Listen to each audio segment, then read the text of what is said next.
मैं TJ sir और मैं आप लोगों के लिए लेकर आया हूँ एक डेली प्रैक्टिस का सीरीज, जिसके में हम लोग प्राचीन भारत का इतिहास को कंप्लीट देखेंगे और प्रतिदिन शाम को 20 एमसीक्यू प्रश्न लेकर आऊंगा। तो आज का हमारा ये फर्स्ट क्लास है और ये पहले क्लास है। ऐसी मैं कंप्लीट आपको 250 प्रश्न लेकर आऊंगा, डेली 20 प्रश्न। और ये इम्पॉर्टेंट सवाल है, ये पिछले एग्जामों में आए हुए सवाल है और इम्पॉर्टेंट सवाल जिसमें एमसीक्यू सिंपल और साथ में जो कूट के प्रश्न हैं उसको मैंने शामिल किया है। तो यदि आप चाहे पीएससी का या एसएससी का या व्यापम का कोई भी एग्जाम दे रहे हो, कोई भी स्टेट से हो, तो ये वीडियो आपके लिए बहुत ही इम्पॉर्टेंट होने वाला है। तो वीडियो यदि आपको पसंद आएगा तो वीडियो को जरूर लाइक शेयर और चैनल को सब्सक्राइब कर लेंगे। और इसका पीडीएफ आपको टेलीग्राम चैनल में मिल जाएगा, तो डिस्क्रिप्शन में टेलीग्राम चैनल का लिंक है, उसको ज्वाइन कर लेंगे। तो चलिए हम लोग शुरू करते हैं हमारा ये प्राचीन भारत का इतिहास का सीरीज और क्लास फर्स्ट। तो दोस्तों ये रहा हमारा कंप्लीट एंशियन हिस्ट्री के 250 प्रश्नों में से हम रोज 20-20 सवाल करने वाले हैं। तो सबसे पहले हम लोग देखते हैं पहला सवाल हमारा, और पहला सवाल है आपका कि न्यूमिस्मेटिक्स निम्न में से किसके अध्ययन को बोला जाता है। आपका ऑप्शन है अभिलेख, मुद्रा, स्मारक और स्तूप। इसमें से किसके अध्ययन को न्यूमिस्मेटिक्स का नाम दिया जाता है। तो इसका अध्ययन है मुद्रा का अध्ययन, इसको बोला जाता है न्यूमिस्मेटिक्स। अगला सवाल है हमारा उत्कीर्ण अभिलेखों के अध्ययन को निम्न में से क्या कहा जाता है। हम लोग ऊपर देखें, न्यूमिस्मेटिक्स, एपिग्राफी, पोमोग्राफी और लाजी और पोमोग्राफी। तो उत्कीर्ण अभिलेखों के अध्ययन को बोला जाता है हम लोग एपिग्राफी। तो एपिग्राफी मतलब होता है जो अभिलेख होता है उनको पढ़ना जाता है, उसको बोला जाता है। तीसरा सवाल है आपका निम्नलिखित में से किस पुरातत्वविद ने मोहनजोदड़ो की प्रारंभिक खोज की थी। तो मोहनजोदड़ो की प्रारंभिक खोज किसने किया था ये आपको बताना है। तो इसमें से हम लोग देखते हैं, सबसे पहला स्थल खोजा गया था हड़प्पा, फिर खोजा गया था मोहनजोदड़ो। यहाँ पर आपके पास sir John Marshall, Dayaram Sahni, sir Mortimer Wheeler और राखलदास बनर्जी आपका ऑप्शन है। तो मोहनजोदड़ो की खोज किया गया था 1922 में और इसके खोजकर्ता कौन थे, राखलदास बनर्जी। जबकि हड़प्पा की खोज किसने किया था, तो हड़प्पा की खोज किया था दयाराम साहनी ने। और कब किया था, तो 1921 में किया था। तो ये हमको थोड़ा सा याद रखना है।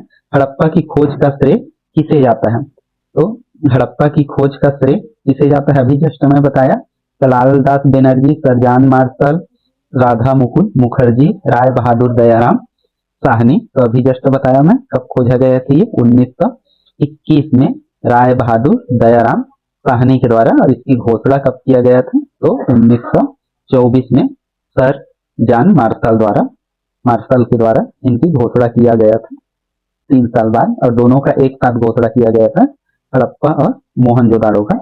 अगली है हड़प्पा सभ्यता किस काल से संबंधित है। तो हड़प्पा सभ्यता के बारे में हमको बताना है, ये कांस्य युगीन था, पाषाण युगीन था, लौह युगीन था या ताम्र युगीन था, ये आपको बताना है। तो इसका सही आंसर होगा हड़प्पा सभ्यता किस काल से संबंधित है, हमारा कांस्य युगीन, जो कि इस समय कांस्य का उपयोग किया जाता था, इसलिए इसको कांस्य युगीन सभ्यता के नाम से भी जाना जाता है। कई नामों से जाना जाता है, हड़प्पा सभ्यता, कांस्य युगीन सभ्यता, संध्या सभ्यता, सिंधु घाटी सभ्यता, ये सब एक ही नाम है। अगला हमारा देखते हैं हड़प्पा सभ्यता का प्रचलित नाम क्या है। तो हड़प्पा सभ्यता का प्रचलित नाम इसमें क्या है, तो हम लोग सिंधु सभ्यता, लोथल सभ्यता, सिंधु घाटी की सभ्यता या मोहनजोदड़ो की सभ्यता। इसको सही क्रम के नाम क्या है, सिंधु घाटी की सभ्यता के नाम से इसको जाना जाता है। अगला हम लोग देखते हैं सिंधु घाटी सभ्यता संबंधित है, इसमें से प्राग ऐतिहासिक युग से, आद्य ऐतिहासिक युग से, ऐतिहासिक युग से या उत्तर ऐतिहासिक युग से। अब आपको यहाँ पर जानना है कि प्राग ऐतिहासिक युग क्या होता है, आद्य ऐतिहासिक युग क्या होता है और ऐतिहासिक युग। तो प्राग ऐतिहासिक युग वह युग होता है जिसका कोई भी लिखित साक्ष्य हमको प्राप्त नहीं होता, जबकि आद्य ऐतिहासिक युग वह युग होता है जिसका हमको लिखित साक्ष्य तो प्राप्त होता है, लेकिन जो या तो भावनात्मक रूप से लिखे गए थे, भाव चित्रण था उसमें, उसको पढ़ा नहीं जा सकता। जबकि ऐतिहासिक युग क्या होता है, वह युग जिस पर लिखित प्रमाण मिलता है और साथ में हम इसको पढ़ भी सकते हैं। तो ये क्या है, लिखित प्रमाण के आधार पर जो युग को है 3 भागों में बांटा गया है, प्राग ऐतिहासिक, आद्य ऐतिहासिक और ऐतिहासिक युग। तो वास्तव में जो सिंधु घाटी सभ्यता से है कई चीजें हमको तो मिला है, लेकिन उसको पढ़ा नहीं जा सकता है। तो ये इस युग से संबंधित है हमारा आद्य ऐतिहासिक युग से। ये आपको ठीक से ध्यान रखना है। इसमें कई चित्र वगैरह मिले लेकिन उसको पढ़ा नहीं जा सकता। अगला सवाल हमारा है, हड़प्पा संस्कृति की जानकारी का प्रमुख स्रोत क्या है? तो हड़प्पा संस्कृति की जानकारी का हम लोग प्रमुख स्रोत देखें तो शिलालेख, पक्की मिट्टी की मुहरों पर अंकित लेख, पुरातात्विक खुदाई या ऐतिहासिक इमारत। तो इसकी जानकारी कैसे मिला हमको? तो पुरातात्विक खोज से मिला था। तो इसका सही आंसर क्या हो जाएगा? पुरातात्विक खुदाई। अगला है हमारा, निम्न में से कौन सी सिंधु घाटी सभ्यता की विशेषता नहीं थी?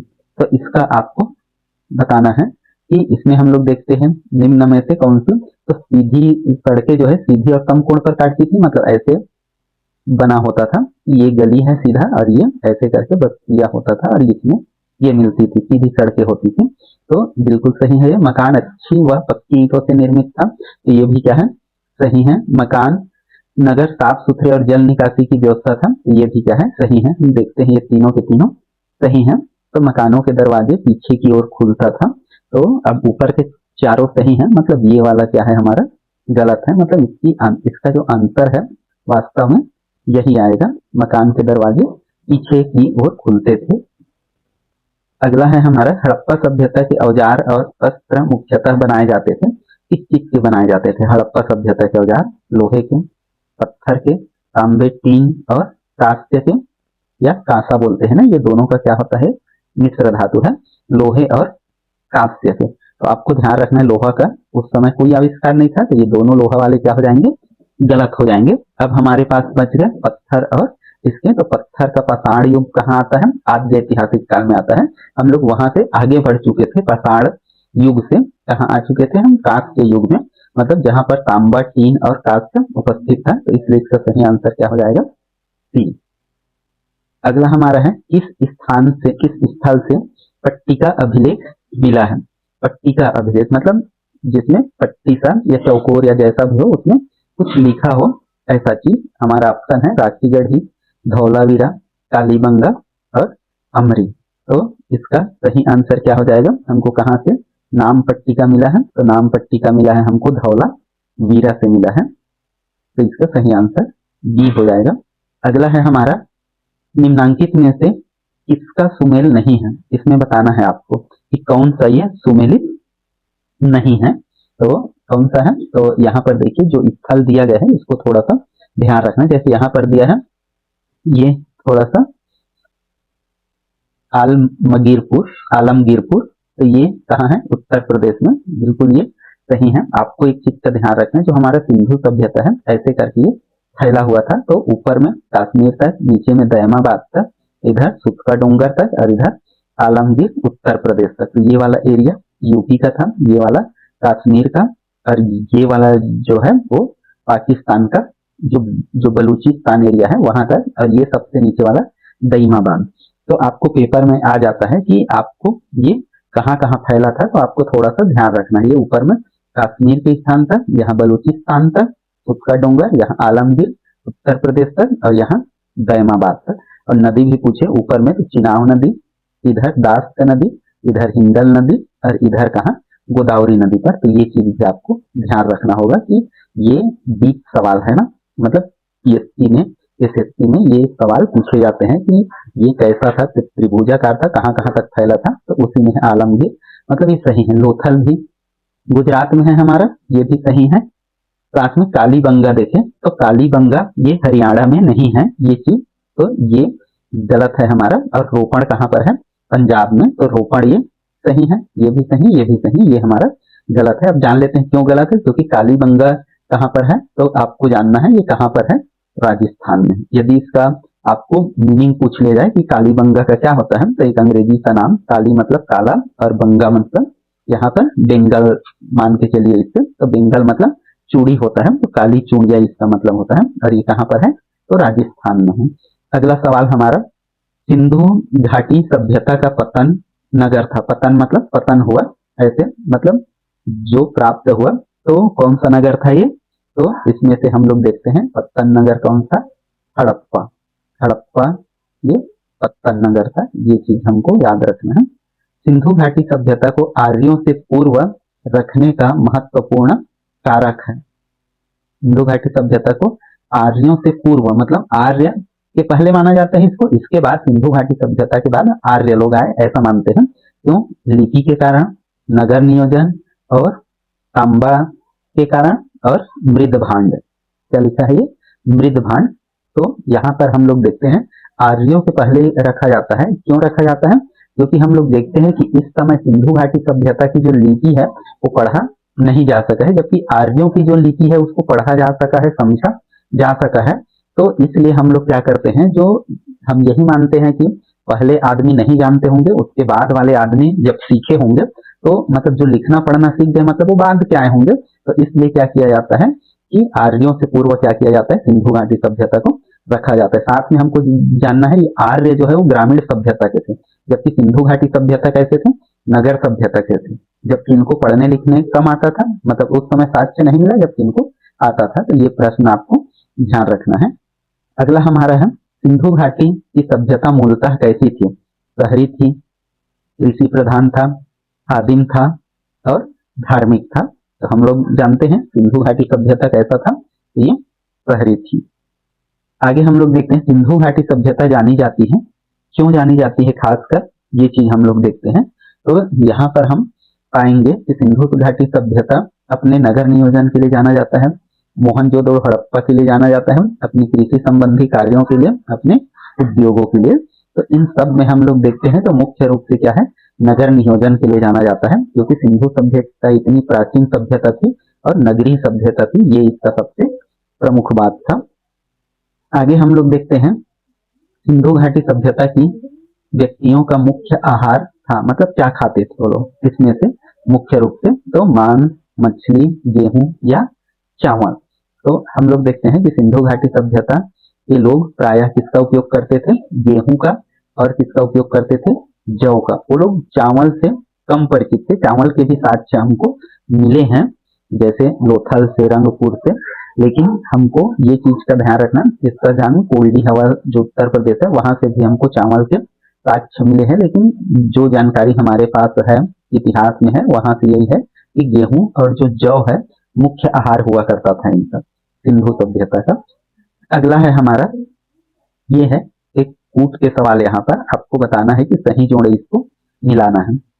जैसे हम यहाँ पर देखते हैं मोहनजोदड़ो, मोहनजोदड़ो जो है वो इस नदी के तट पर था, नदी दिया है और उनके स्थानों को दिया है। तो आपको ध्यान रखना है जो मोहनजोदड़ो है, इसमें पेपर में आता है कई डीप सवाल कि मोहनजोदड़ो सिंधु नदी के तट पर था, ये बिल्कुल सही है। अभी इसमें भी आता है कि जैसे सिंधु नदी है तो उसके किस तट पर था, ये इसके किस तट पर था, राइट बैंक पर था। मतलब राइट मतलब क्या होता है, दायां, ये चीज आपको पता होना चाहिए।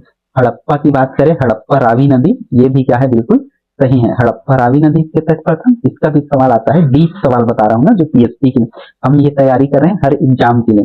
तो पीएससी, एसएससी जितने भी जितना डीप सवाल है इसमें देखेंगे आप कि आगे और देखते जाएंगे हम लोग, बहुत ही बेहतरीन सवाल होगा और डीप से डीप सवाल भी होगा, क्योंकि बहुत सारे सवाल करना है हमको। तो आपको ध्यान रखना है जो मोहनजोदड़ो है सिंधु नदी के दाएं तट पर था। ये पेपर में कई बार आया है कि सही कथन करने के लिए हमको जब प्राचीन इतिहास पढ़ते हैं तो वहां से हर एग्जाम में जो सिंधु सभ्यता है वहां से मिलेगा। तो 4 सवाल आ जाते हैं ऑब्जेक्टिव टाइप में और वहां पर सही कथनों का चयन। तो ये सिंधु सभ्यता के सिंधु मोहनजोदड़ो सिंधु नदी के दाएं तट पर स्थित है। हड़प्पा नदी जो रावी नदी है उसके बाएं तट पर है, मतलब लेफ्ट बैंक में है, ये चीज आपको ध्यान रखना है। तो हड़प्पा रावी नदी के तट पर है, बाएं तट पर है, और जो ये है मोहनजोदड़ो वो सिंधु नदी के दाएं तट पर है। अगला हम लोग देखते हैं जो कालीबंगा है, ये राजस्थान में है, और राजस्थान में कौन सा नदी बहता है, घग्गर। तो कालीबंगा कहाँ पर स्थित है, घग्गर नदी के किनारे, और रोपड़ कहाँ पर है, पंजाब में, और यहाँ पर क्या नदी बहता है, सतलज। तो ये चीज रोपड़ सतलज नदी के किनारे और कालीबंगा घग्गर नदी के, मतलब 1 और 4 सही है। तो देखिए 1 और 4 जिसमें सही है, मतलब ए में सही है 1 और 4, और कालीबंगा 2 में, मतलब तीसरा वाला 2 में, दूसरा वाला 3 में। तो हमारा ए वाला ऑप्शन क्या है, सही है। अगला हमारा देखते हैं संध्या स्थलों से प्राप्त मोहरों पर सर्वाधिक उत्कीर्ण पशु है। इसमें से शेर, घोड़ा, कुत्ता, हाथी, इसमें से सबसे ज्यादा जो भी मोहरे प्राप्त हुआ है संध्या सभ्यता मतलब सिंधु सभ्यता से, उसमें उत्कीर्ण पशु के बारे में बताना है आपको। तो सबसे ज्यादा उत्कीर्ण पशु इसमें से क्या है, तो हाथी है उत्कीर्ण पशुओं सबसे ज्यादा। अगला है हमारा हड़प्पावासी किस धातु के उत्पादन में अग्रणी थे। तो इसमें से हम लोग देखते हैं, इसमें धातु नहीं वस्तु ना, तो किस वस्तु के उत्पादन में सर्वाधिक अग्रणी थे, उत्पादन सबसे ज्यादा करते थे। मुद्रा, कांस्य के औजार, कपास की, जौ का। तो यहाँ पर आपको बताना है कि किसके उत्पादन में ये लोग अग्रणी थे। तो भारत शुरू से ही प्राचीन समय से ही इस चीज में अग्रणी रहा है, तो कपास में। और कपास से क्या बनता है, कपड़े। तो इस प्रकार से दोस्तों ये 20 प्रश्न हम लोग कंप्लीट आज किए हैं, और आगे के यहाँ से 20 प्रश्न और लगभग हम लोग सिंधु सभ्यता से और लेंगे और डी। तो फिर मिलते हैं हम लोग कल यहाँ से अगले 20 सवालों के साथ। तब तक के लिए धन्यवाद।